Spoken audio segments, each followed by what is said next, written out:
Hello hello everyone. आज एक बहुत छोटा सा आपके लिए टिप्स रहने वाला है कि अब आपने पढ़ तो लिया है, लेकिन अब उसका रिवीजन आप लोग कैसे करोगे वो बहुत ज़्यादा इंपॉर्टेंट है।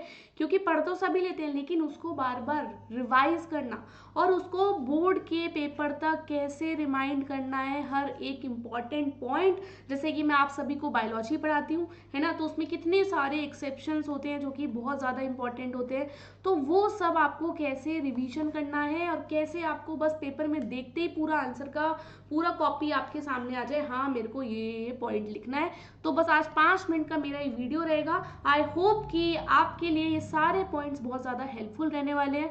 ठीक है, तो पहली बात, अगर आप लोगों ने, मुझे पता है पढ़ तो सबने लिया होगा, है ना, कि ये भी पढ़ लिया वो भी पढ़ लिया, लेकिन मेन बात थी कि आपने पूरे साल भर तक अपने नोट्स बनाए। नोट्स बनाए हैं तो बहुत बढ़िया चीज करी है आपने। जिन्होंने नहीं बनाए हैं, देखो अब इतना टाइम है नहीं, मैं बहुत आपको अब बता रही हूँ कि 6 वीक्स स्ट्रैटेजीज है ना, कि अब इतना टाइम है नहीं कि आप एक एक चैप्टर के नोट्स बनाओगे। नहीं बनाए हैं तो भाई डाउनलोड कर लो, हैंडमेड नोट्स बहुत सारे मिल जाएंगे। या अगर आपने खुद के नोट्स बनाए हैं तो उससे बेहतरीन तो कोई चीज है नहीं। ठीक है, पहली बात तो रिवीजन करने का इंपॉर्टेंस क्या है। रिवीजन करने का इंपॉर्टेंस ये है कि आप उससे अपनी इंफॉर्मेशन को रिटेन कर सकते हो। पेपर में बहुत बच्चों के साथ होता है ना, अरे याद नहीं आ रहा भाई, तो आगे वाला बता दे पीछे वाला बता दे, याद नहीं आ रहा याद नहीं आ रहा याद नहीं आ रहा। एग्जाम का एक तो प्रेशर इतना होता है ना, वहाँ का एनवायरमेंट ही अलग होता है, अच्छा खासा याद करा हुआ भूल जाते हैं बिकॉज ऑफ रिटेनिंग इन्फॉर्मेशन। आपके पास रिटेन करने का इन्फॉर्मेशन ही नहीं है।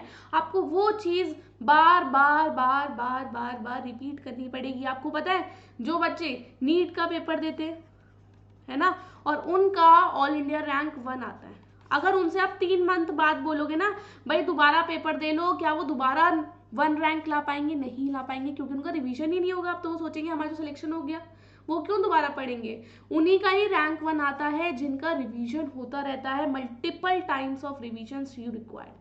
ठीक है, उससे आपकी अंडरस्टैंडिंग बढ़ती है, और जितने ज्यादा बार आप रिवीजन करोगे उतनी ज्यादा बार आपके डाउट्स क्लियर होंगे। जो डाउट्स रह जाते हैं ना वो ज्यादा क्लैरिफाइंग डाउट्स होंगे, और उसके साथ साथ ही आपके पास क्या आएगा, कॉन्फिडेंस, है ना, कि अब तो मैं कर डालूंगा, 95% लाने से मेरे को कोई नहीं रोक पाएगा। ये आपके अंदर कॉन्फिडेंस डेवलप होगा। ठीक है, इफेक्टिव स्टडी टेक्निक्स, अब आप लोगों को क्या यूज करनी है, active recall power. Active recall पे और बुक को देखते ही याद आ जाए, अच्छा इस चैप्टर के अंदर ये इंपॉर्टेंट। एक्टिव रिकॉल होता है ना ऐसे, हाँ बस पढ़ा और मेरे को याद आ गया। उसके लिए आपको क्या करना पड़ेगा, उसके लिए बेटा आपको माइंड मैपिंग करनी स्टार्ट करनी पड़ेगी। आप कोशिश करो एक पूरा चैप्टर को सिर्फ एक पेज में लिंक करके बता दो। ह्यूमन रिप्रोडक्शन है, एक उसका पार्ट है फीमेल रिप्रोडक्शन और एक उसका पार्ट है मेल रिप्रोडक्शन। फिर फीमेल रिप्रोडक्शन के कितने पार्ट है, मेल के कितने पार्ट है, आपको ऐसा माइंड मैपिंग करनी आनी चाहिए, तभी आपको पॉइंट टू पॉइंट, देखो आपको पॉइंट टू पॉइंट आपको माइंड मैपिंग से याद आएगी। उसको एलोबरेट करके पेपर में आप खुद पर खुद लिखाओगे, उसकी वजह से आपको माइंड मैपिंग बनानी आनी चाहिए। प्रैक्टिस टेस्ट, जितने ज्यादा टेस्ट लगाओगे उतने ज्यादा आपका मल्टीपल रिवीजन होगा। और बहुत ज़्यादा अदर्स से तो आपको बिल्कुल भी नहीं पढ़ना है, टीचिंग अदर्स मटेरियल बिल्कुल भी नहीं। जितना पढ़ा है बस अब उसी को ही मल्टीपल रिवीजन करना है। ठीक है, टाइम मैनेजमेंट भैया बहुत जरूरी है। इस टाइम आपने टॉपिक्स को प्रायोरिटाइज करना है कि जो टॉपिक अभी तक आपने एक बार भी नहीं पढ़े उनको मैं प्रायोरिटाइज करके एक बार कंप्लीट कर लूँ। ठीक है, स्केड्यूल अब आप लोग क्रिएट कर लेना, मैं सारी वीडियोस आपको बता चुकी हूँ कैसे आपको स्केड्यूल क्रिएट करना है, नोट्स कैसे बनाने हैं। और प्रोक्रेस्टिनेशन अब बिल्कुल अवॉइड कर दो कि नहीं मैं वाला काम कल करूंगी, वाला चैप्टर कल पढ़ूंगी, टाइम नहीं है, कल वाली बात गई। कल आप बोल सकते थे जब आप अप्रैल में थे, मई में थे, जून में थे, अब तो बिल्कुल आप कल पे कोई चांस ही नहीं ले सकते। ठीक है, हाँ इतना जरूर है आप बीच बीच में ब्रेक्स ले सकते हो, जैसे कि 30 मिनट्स का ब्रेक ले लिया है ना, लगातार तो इंसान नहीं पढ़ सकता, तो आप ब्रेक्स ले सकते हो। प्रोक्रेस्टिनेशन करना बिल्कुल बंद कर दो प्लीज।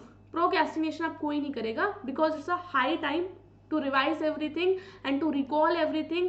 बोर्ड में फोड़ कर आना है तो अब आपको ये सारी चीजें करनी ही पड़ेंगी। उसके बाद जितने भी आप रिसोर्सेज यूज कर रहे हो, text book and notes, online resources, और आपके पास सारी चीजें हो रही होंगी, पीयर ग्रुप्स का डिस्कशन हो रहा होगा, सीकिंग हेल्प फ्रॉम टीचर्स, आप ये सब कुछ कर सकते हो। लेकिन हाँ ज्यादा प्रेशर में नहीं लेना है और अपने सोशल एक्टिविटीज से थोड़ा दूर रखना है। जितना ज्यादा दूर रहोगे उतना ही आपके लिए फायदेमंद होने वाली है। स्ट्रेस को मैनेजमेंट करना है। अब मुझे पता है बहुत बच्चों के माइंड में स्ट्रेस आ गया, क्या करें, पेपर आ गया, पेपर आ गया, पेपर आ गया, डेट शीट भी आ गई, अब क्या करना है भाई। अब तक तो आराम से लेटे हुए तो बेड के अंदर कंबल डाल के, कोई मतलब नहीं है, खूब इंस्टा चल रहा था, खूब सब कुछ चल रहा था, लेकिन अब क्या करें।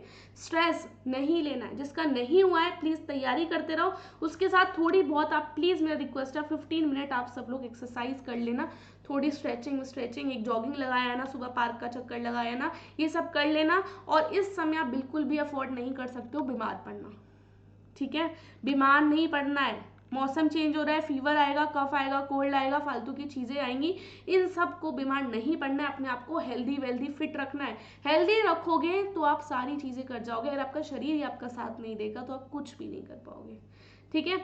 माइंडफुलनेस से प्रैक्टिस करनी है, और किसी का भी सपोर्ट लगे तो आप ले सकते हो। और आपके साथ मैं तो हमेशा जुड़ी रही हूँ, आप सभी को पता है, हमारा खुद का चैनल भी है, कोई भी डाउट है, कैसी भी दिक्कत है, हम खूब उसमें भर भर के डिस्कशन करते हैं। कोई भी चीज़ है तो आप किसी का भी, जो भी आपको लगे, बड़ा भाई है, बड़ी बहन है, प्लीज़ उनका सपोर्ट लीजिएगा, स्ट्रेस में बिल्कुल भी नहीं आना है, ठीक है। अगर आप सभी को ये वीडियो पसंद आई हो तो लाइक कर लेना, सपोर्ट कर लेना।